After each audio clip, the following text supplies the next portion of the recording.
Thanks for joining us. A standoff in Washington over funding the federal government past October 1st is now colliding with efforts by Democrats to force Republicans into extending tax subsidies tied to the Affordable Care Act, which is meant to offset the high cost of health premiums. As many as 300,000 Wisconsinites could see their premiums rise without those tax subsidies by an average of 34.5%. Today in Green Bay, Senator Tammy Baldwin addressed the issue. Chief political reporter Jason Zimmerman spoke with Baldwin and has reaction from Republicans. He's live in the newsroom. Jason.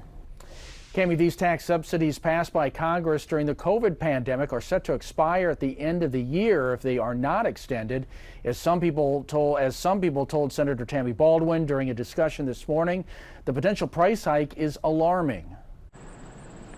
With the U.S. Senate on a recess for a few days ahead of a potential government shutdown a week from Wednesday, Senator Tammy Baldwin took time for a roundtable discussion in Green Bay, acknowledging that those who buy their health insurance on the Affordable Care Act marketplace could soon see sticker shock once open enrollment begins this November. This is going to have devastating impacts.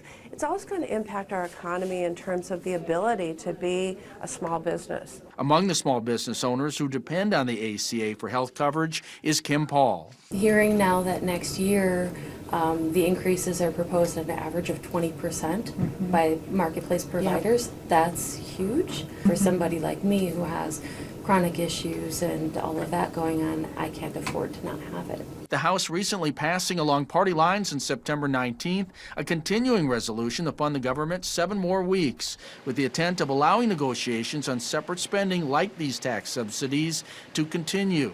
Later that afternoon, the Senate voted against the same CR, mostly along party lines. Senator Baldwin defending that vote, saying it's the best option Democrats have. We've just asked for talks. We've asked to be at the table for negotiations.